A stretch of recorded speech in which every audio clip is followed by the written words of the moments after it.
Well, good morning again, and Happy New Year. Another year gone by, 2023. I'm Carl Haltman. I'm the executive director at Hokyoji Zen Practice Community, and I am going to introduce Susan Ekyo Nelson as our speaker today, first of the new year. And Susan is a longtime practitioner. She practiced with Katagiri-roshi back in the day and did jukai in 1980. And she's practiced at MZMC and at Clouds-in-Water and at Hokyoji quite a bit. She is now one of the senior priests at the Minnesota Zen Meditation Center in Minneapolis. So, no further ado. Good morning, Ekyo.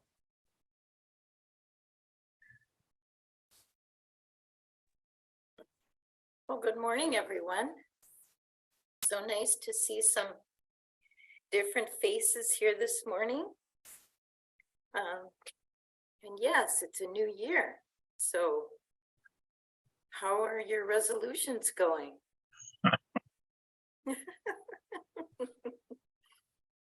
I didn't make any.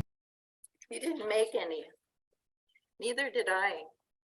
That's because we have, as Buddhists, Mahayana Buddhists, we have super resolutions. We have the 4 Bodhisattva vows, and we those are our vows every day. So we don't have to do anything special when the year turns, except maybe clean our house. The Japanese clean their houses from top to bottom on New Year's Day. They also, I remember Tomoe Katagiri doing that, and they also give gifts. It's a very big deal in Japan to give gifts and to clean your house and get it ready for the new year. So today I'm going to talk about the 6 transcendent practices of a Bodhisattva. So as most of you know, we are Bodhisattvas ourselves.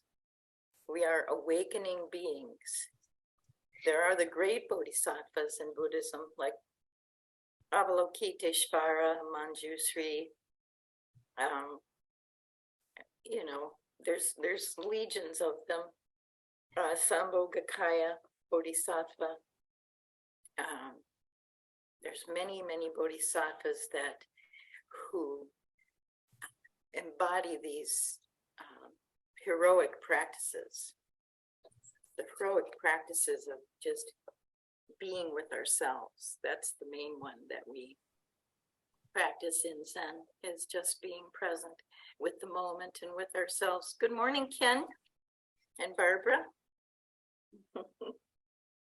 So I'm focusing not on the 6 paramitas, or virtuous qualities, sometimes they're called. They're often called perfections, the 6 perfections of a bodhisattva, but I'm going to talk about them today as the 6 transcendent practices of a bodhisattva. Because one meaning of the 6 transcendent practices, when embodied, are the whole of the Buddha way. So let's talk about these. I'm focusing on another meaning, transcendence, or going beyond. Going beyond. And these practices of the paramitas go beyond themselves. They transcend themselves.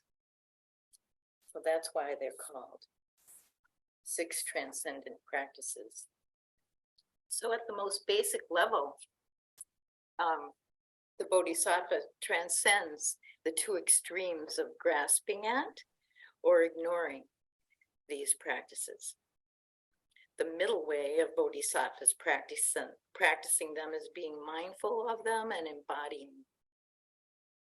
So even if you think you've never had the opportunity to be around a true Bodhisattva, a very awakened being, you can observe people, likely people in your own family or perhaps in your Sangha, your Zen community, who practice and embody these qualities. We learn so much from each other by mirroring each other. So there are bodhisattvas, and Mahayana Buddhism says, tag, you're it. You are a bodhisattva, an awakening being on an endless quest. So they're a path to enlightenment. They're the fruit of the Bodhisattva way. And most importantly, they're a means of benefiting all beings. And again, they're transcendent because subject, object, and the practice of them are all free of self. They're free of self.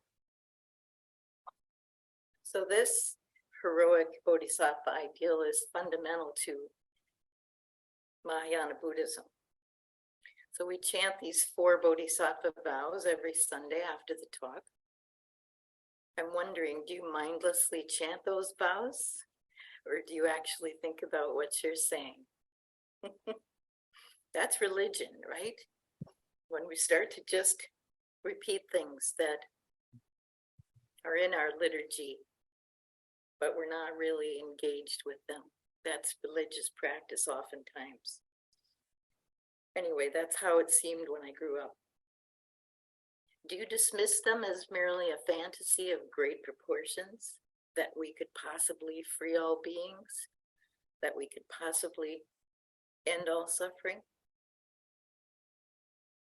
Or do you take in their meaning deeply? Good morning, Anne.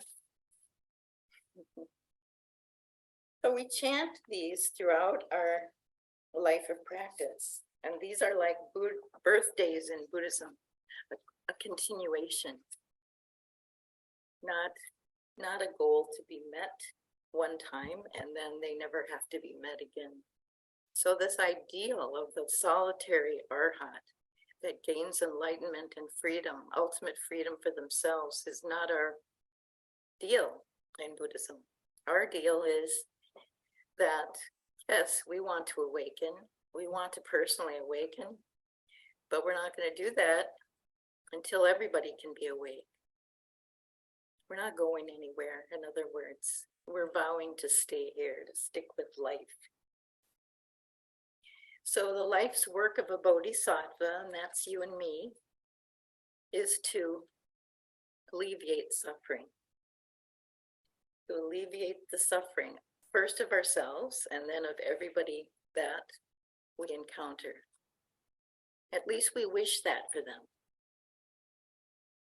So the Bodhisattva's life's work is the same as Shakyamuni's.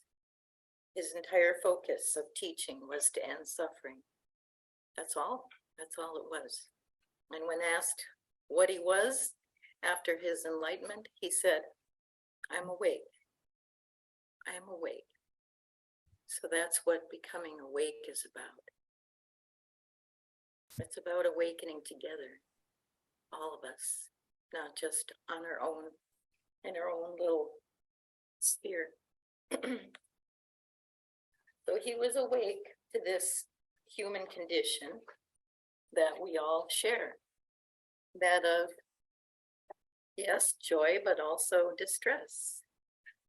Distress happens, it's part of life. So Zen Buddhism is unique in that the first thing we do when we enter a Zen center is sit down and become still and sit. We meditate. That's our first thing. In Tibetan Buddhism, that's considered very odd. They feel that they give preliminary practices before you sit down. You practice generosity, giving, and morality, ethics. It's like there's a definite before practice. With Zen, we just come in, we sit down, and that's it. Then we talk about sitting all the time. Sitting, just sitting. That's what we talk about. So I think that when I first came to MZMC, I know that I didn't hear a lot about ethics or giving. I didn't hear about it until I sewed a rakusu and formally entered the way of Buddha. But I saw it embodied in Katagiri-roshi and Tomoe Katagiri. I saw them, especially generosity, but also ethics. I saw them embodying that. But I think that maybe you all might agree, those of you who've been around for a while, that we haven't emphasized morality and ethics enough historically in this new generation of Zen in America. And so we've had these problems in our communities with ethical boundaries being broken. So I think it's really a good idea for us to pay attention, to think of it as a three-legged stool: ethics, morality, and meditation and awakening. So I think that I've learned a lot about the importance of precepts and ethical conduct. But now I want to go back to our first paramita, which is dana, or giving. So what does dana look like, or generosity look like, as a transcendent practice? Practice that transcends itself. It's the emptiness of giver, receiver, and gift. Okay, so we often when we do our eating practice and our oryoki ceremony and retreats, we'll chant that. We'll talk about the emptiness of giver, receiver, and gift. I think that's the purest example I have, for those of you who haven't done it before, of the emptiness of the three wheels being enacted. So the person bringing the food to us is empty. We are, as the receiver, are empty, and the gift itself is empty. What freedom is there in that? There's no obligation to reciprocate in any way. It's just experiencing with gratitude the dance of giver, receiver, and gift.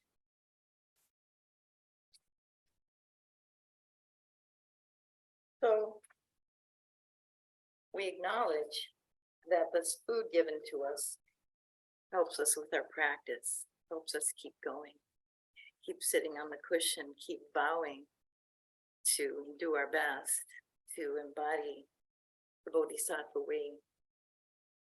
It's nothing personal, it's completely universal, and it's a gift given with the intention of passing it on to benefit all beings.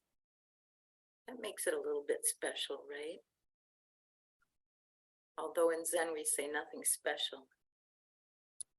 And really it's not. It's nothing special, this way of giving. It's just beautiful.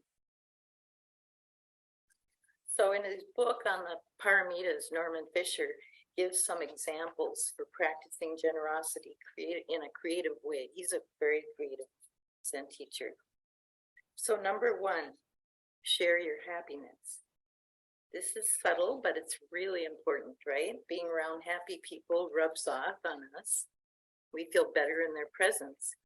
And I'm not saying we have to be ecstatic. We don't have to be like, whoa, I'm so happy. Just a quiet joy for being alive. And people can feel that from us, and that makes them happy to be alive. So that's number one that he gives. Number two is give teachings, share websites, Dharma talks, bits of wisdom from your practice. Every one of you could do that. Every one of you has wisdom to share with others. Number three, this one will be a little different maybe for you. Do something every day for your own health and well-being. So that's a matter of generosity.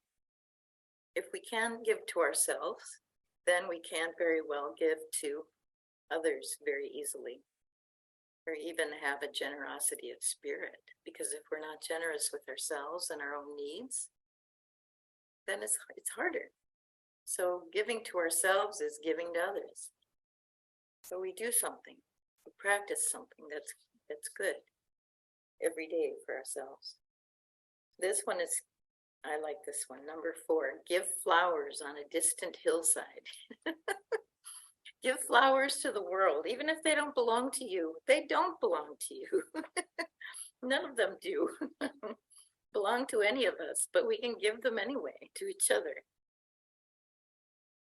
Like a blade of grass. There's some story about the Buddha where he was offered a blade of grass and he received it with great gratitude as a heartfelt, because it was the way it was given, in a very heartfelt way. So let's move to the next one. What's the transcendent, going beyond nature of Shila, or ethical conduct? We might say emptiness, because insight into emptiness makes us flexible, open, soft, and forgiving. Now, that's probably not something that you associate with emptiness, but it's true. If we have that insight into emptiness, and I would say into impermanence, that makes us really soft. When we understand that this other person that we're talking to, and whom we might find difficult, is not going to be with us forever, and neither are we. We're not going to be here. That makes us a little soft. A little softer inside, a little more forgiving at people's mistakes and maybe their questionable actions. We know we can never condemn anyone, ourselves or anyone else. Everyone's doing the best they can. Sometimes restraint is necessary, self-restraint or restraining another, but that's an act of kindness, ideally, not of punishment. So in this practice of ethical conduct, there's no intolerance or arrogance, no sense of ethical purity or impurity. Yeah, you can get a handle on it. All that's left is love, forgiveness, and appreciation. And there's the intention to remain in communication with whoever it is in front of us at the moment, even the difficult person. So in his book, written in the 13th century and translated by Ken MacLeod, the great Lama Tokme Zonpo offers 37 verses to describe the Bodhisattva path, and 6 of the verses cover the paramitas. Phew, only 6. So here's Zonpo's verse about the second paramita from his book. If you cannot look after yourself because you have no ethical discipline, then your intention to take care of others is simply a joke. Observe ethical behavior without concern for a conventional life. This is the practice of a bodhisattva. So according to Zonpo, the practice of ethical conduct is simply looking after oneself. It's self-care. The commitment to benefit others starts here. And the second point is important too. Most people practice ethics and morality because it's the conventional thing to do. We want to look good. We want to be well thought of. So we practice ethics and morality where we're good to others, we're good to ourselves, and we're good to others. But bodhisattvas aren't concerned with what others think. They follow through with their concern to take care of self and others, no matter how it looks. In fact, they don't even notice. They don't know they're doing it at the time that they're doing it. They're not conscious of it. So precepts in the paramitas are the practices of morality and ethics. The bodhisattvas practice without attachment and with generosity. So the third one is kshanti in Sanskrit, or patience, or forbearance. It's really important to the long view of life and practice. No matter what, we'll encounter situations that will bring up our anger, our impatience. And when that happens, we have Shanti to draw on. So it's often posited as the antidote to afflictive states. And the Dalai Lama really swears by it. Patience. Imagine the patience that he naturally has, or that he's had to, I think he's had to cultivate it, because he's talked about how he still gets angry. But with the situation in Tibet that he came out of, it would be so easy to harbor ill will towards the Chinese. And he absolutely harbors no ill will. So he's a great man to look up to. He's a great bodhisattva to look up to for how we might want to practice. So as bodhisattvas, angers will still arrive, but we don't have to act on it. And we can apply patience. Easier said than done, but I think a meditation practice helps with that. I mean, getting older helps with it, to be honest, just getting older, just living longer. And, you know, most people do develop some wisdom as they age, but not everyone. Not everyone. So what about you? Do you see a difference in over time from your practice in your response to anger when it arises? I've known some pretty angry Zen teachers who've, you know, created the karma for themselves of losing teachers, or losing students because of their anger and the way they expressed it.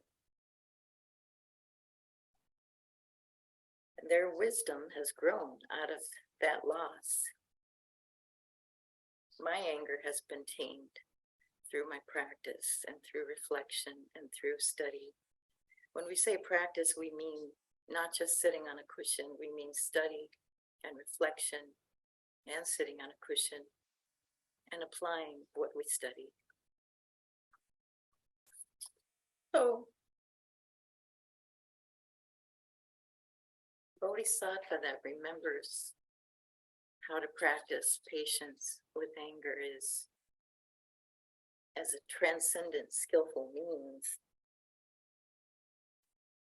well, they're not even aware of it. They're just doing it. At some point, they're just doing it. They're not conscious. Oh, I'm practicing patience as a transcendent, skillful means. No. They're just doing it.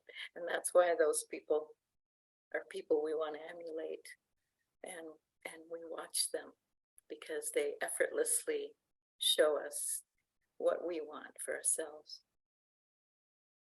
So there's this idea in Tibetan Buddhism that a person, okay, so there's another verse by Tongmi for this paramita. He says, for bodhisattvas who want to be rich in virtue, a person who hurts you is a precious treasure.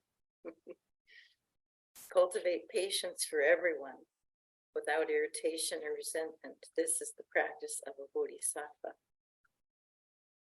So this attitude towards hurtful people is deeply embedded in the Tibetan culture and in their religious worldview. But it's not really part of American culture, is it? No, that hurtful people are precious because they're rare. They may not seem to be rare if you're watching the news a lot, but they are actually rare if you look at your life. Most people are nice, right? Most people are nice to us, and we're nice to them, and we don't have a problem. We rarely run into someone who continuously pushes our buttons and forces us to actually practice what we've been preaching. Sometimes you have someone like that in your life, in your practice life, who's just the perfect teacher. I've had someone like that in my life, and they'll probably always be in my life. And I must say, there have been times when I haven't appreciated that person very much, but all in all, I do have to look at them as being my teacher, not just a pesky person who's trying to bother me, but an actual teacher, someone who makes me walk the talk, So these rude and disturbing persons are rare. They'll stir up everything, and then you can actively practice what you've been studying. So Zangpo instructs us to cultivate patience, not to be patient. So cultivation is like, it's used a lot in Buddhism, the farming metaphors, you know, you cultivate the soil, you cultivate conditions for the plants. And yeah, that's what we're encouraged to do with patience, is to cultivate it. We don't have to do any of these things perfectly, but even though they're called perfections, but we can cultivate the conditions. Yeah, for a steady effort, year after year. Or as Katagiri sometimes said, life after life. Just do this practice, life after life. Even if you don't believe in reincarnation, just think of it as the really, really long view. So can we, when triggered by a difficult person, remain calm? Can we ask, who are you? Who is this? What's really going on here? Most often we can't really. If someone really pushes our buttons, we're not able to do that, but we can reflect on it later. We can ask these questions later. What was really going on there? Who is this person and who am I? Because there's really no you and no me and no words. There's simply experience that flares up and out, up and out, up and out. Knowing that all of our ideas are just that, ideas, helps with this. Helps us not attach so strongly to them. We can let go a little bit. Be careful about telling people you're a Zen practitioner, because they're going to expect you to embody some of these qualities. Anyway, maybe I should have titled this talk The 4 Transcendent Practices of a Bodhisattva, because I'm only going to get through 4 this morning. So the last one I'll talk about, which is a favorite, is called joyful effort. Classically, it's referred to as virya, or just effort. But I want to call it joyful effort, because that's the only way we're going to be able to communicate these practices in a way that people will want to receive them and want to practice them, as if we can show some joy, you know.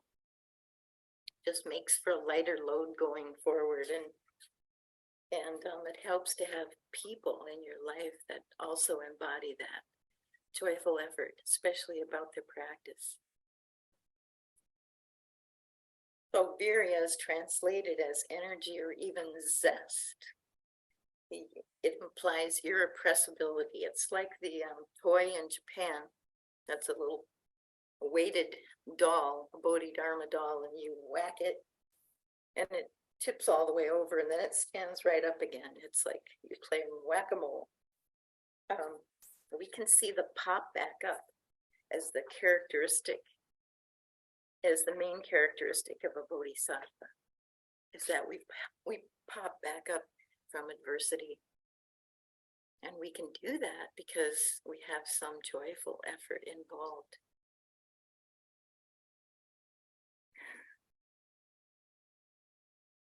So unlike mythical heroes that conquer monsters and go off on great quests, bodhisattvas conquer internal foes, their own selfishness and small-mindedness using practice. That's what we do. It's love, not power, that propels those bodhisattvas. Sometimes we get discouraged, even depressed. Yes, bodhisattvas can get discouraged or depressed because they're human. So at times like that, you know, I work to forgive myself when I'm feeling that and share it with someone else. Or I wait it out so I can go back to practicing joyful effort. We can rely on the faith built up from this practice. This practice gives us feedback. And one of the feedbacks it gives is that joyful effort is its own reward. And we don't even have to think about it. So after this talk, you can just forget all about it. Everything I said. Joyful effort is almost no effort at all. It's effort without strain or pressure. It's doing something for the doing and not for some reward or prestige or, yeah. Bodhisattvas have impossible goals. Their resolutions are impossible. They want full happiness for all beings everywhere. That's like, it always reminds me of that song, Dream the Impossible Dream, you know. Their goal is so huge that it might as well not be a goal at all. With a goal this big, Bodhisattvas will be making this joyful effort forever. But sometimes they get tired and take rests, and sometimes they see their effort isn't working out, so they stop. And taking rests or temporarily stopping is part of Bodhisattva practice. They do it for their own sake and to revitalize so they can continue making joyful effort. And as I said earlier about the other perfections, there's no such thing as joyful effort. In the end, we can't reify it. It's just imaginary. Knowing that helps us practice them more effectively. And that's true of all the practices, the paramitas. Things, practices, teachings are not fundamentally real, though we project them to be. And in Mahayana, teaching, everything is understood as projection. Things don't exist the way we think they do. They're fluid and free. 6 paramitas are projections too. They're skillful means, a way of looking at things and approaching what it can't be approached, what is ineffable. And they're about being truly alive. What is truly real? We can't say. Buddhism doesn't say. It says practice, live, make your best effort, don't try to figure it out. Release into a larger and more loving space and see what happens. Listen to the teachings and then let them go. Just sit and repeat. Sit and repeat. That's the practice. That's the 4 transcendent practices of a bodhisattva. There are 2 others. The practice of wisdom and the practice of meditation or contemplation. But you all know all about those already. Or you know quite a bit about those. Each one of you could give a talk on those, and you have. Several of you have. So that's all I'm going to talk about today is throw out those resolutions. Grab onto a bodhisattva vow.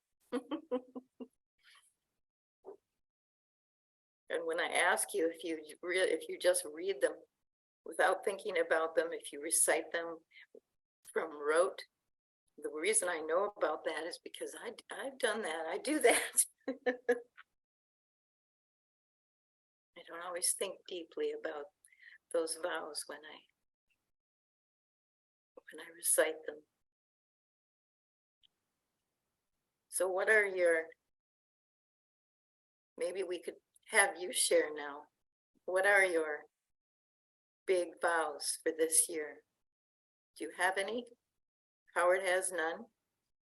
Or he hasn't set any resolutions. Well, I haven't made any resolutions, but someone that I heard of wasn't making resolutions, but decided to use one word to sum up what the next year was going to be. The theme of the year. Theme of the year, there we go. So I decided my theme of the year is decluttering. All right. I wish you the best with that. That should be my theme too. I've started that.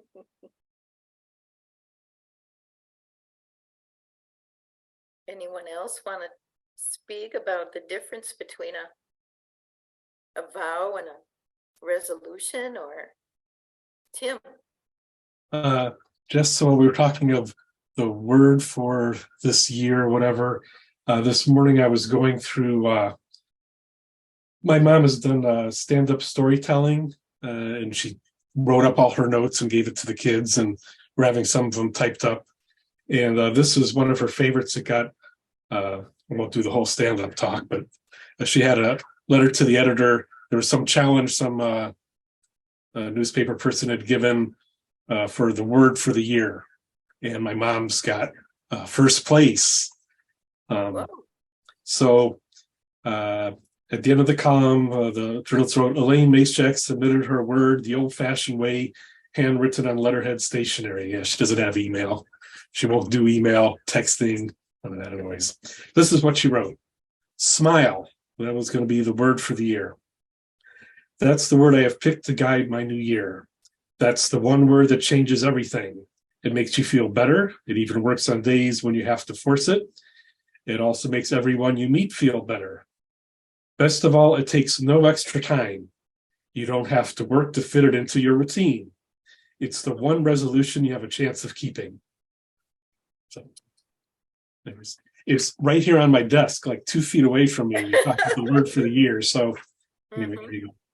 Thank you. That's pretty good. You must be proud of your mother.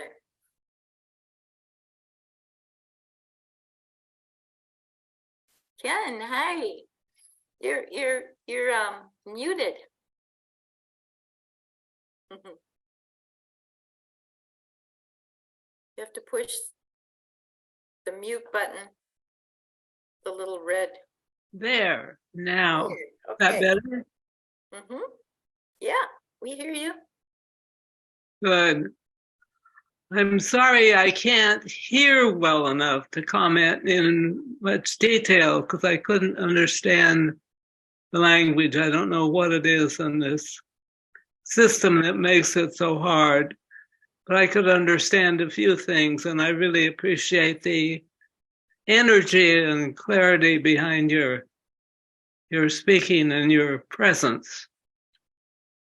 Thank you. And it's nice to see all of you who are there and feel a little part of it, even though I can't be there physically. I really appreciate the effort to bring it home to me. We really appreciate seeing you at these talks, Ken. Thank you all very much.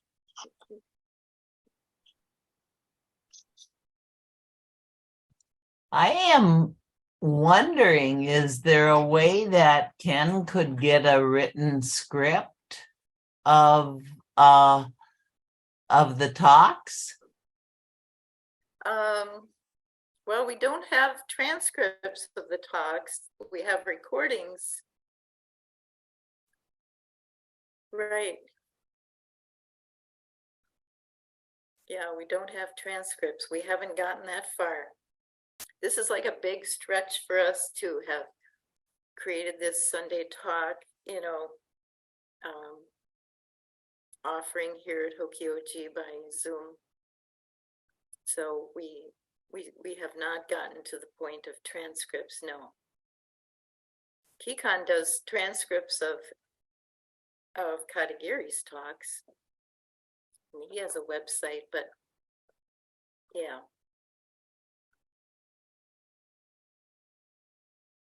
Anyone else want to share something that you've been thinking about in terms of vows and resolutions? And Jan? The last week or so, I was listening to these talks from John Dunn at Upaya on leadership, where he was talking about Nagarjuna's jewel garland, which is advice to the king. And I don't know why I chose to pick that, because I don't have any interest in leadership. But the Nagarjuna must have been a great influence on the Tibetans, because ethics and generosity and kindness are the base of practice, according to Nagarjuna. And the reason is, which makes a lot of sense to me, is a lot of our sickness, a lot of our unease has to do with how obsessively we think about ourselves all the time, and just focus on ourselves. And by being generous, by being giving, we're actually allowing a little space for other in our life. And the more we practice this kind of focus on other, then the more space there is, and the more we can begin to see the interrelatedness. And based on the way John Dunn's deconstructing emptiness, as Nagarjuna relates it, it's radical interrelatedness. It's not nothing, it's radical interrelatedness. And this all begins from dana, from generosity, from giving. So unlike, which is very interesting to me, because it's like building up from compassion side of things into wisdom, whereas I think most of us get into Zen hoping for wisdom, and then are kind of surprised how compassion comes around. But it's a very different way of looking at things, and it's been very interesting to me, and I think it relates to what you're saying in your talk. So Thank you, Jan.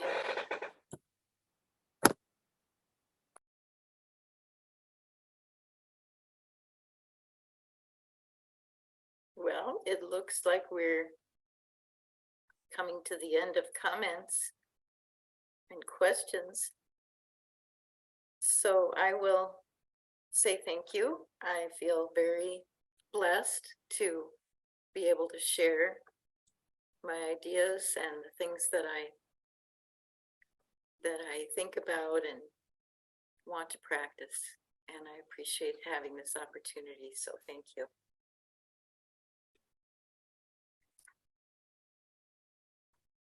Well, thank you all for joining with us this morning. Ekyo, do you know who's scheduled next week? Tim is raising his hand. Tim Masonjack is scheduled next for our speaker. I did not look at the New Year's schedule, so I'm. The title of my talk will be Bob the Builder Teaches Zen. Bob the Builder Teaches Zen. Well, we'll all tune in to hear that one. So, let me see. We're talking about some upcoming events. Well, Hokyoji's winter practice period, which is 3 weeks, starts the last weekend in January. And if you can't make it down to Hokyoji, there is going to be Zoom participation available. So you'll be able to, we'll get schedules up and stuff like that. So, and I'm trying to think of what Dokai's theme for the practice period is just put it down. The burden. It's based on a chapter in the basic teachings of the Buddha. and it's all about the burden and just put it down. So we'll be looking forward to figuring out how that works. Anyway, so in our new year, thank you all again. Your generosity supports Hokyoji, and you can go on our website and make a donation if you would like. I think that's about it. So we will close with the 4 vows. So please join me. Beings are numberless. I vow to free them. Illusions are inexhaustible. I vow to end them. Dharma gates are endless. I vow to enter them. The Buddha's way is unsurpassable. I vow to realize it. Thank you. Thanks, everyone. Bye-bye. Nice to see you, Tara.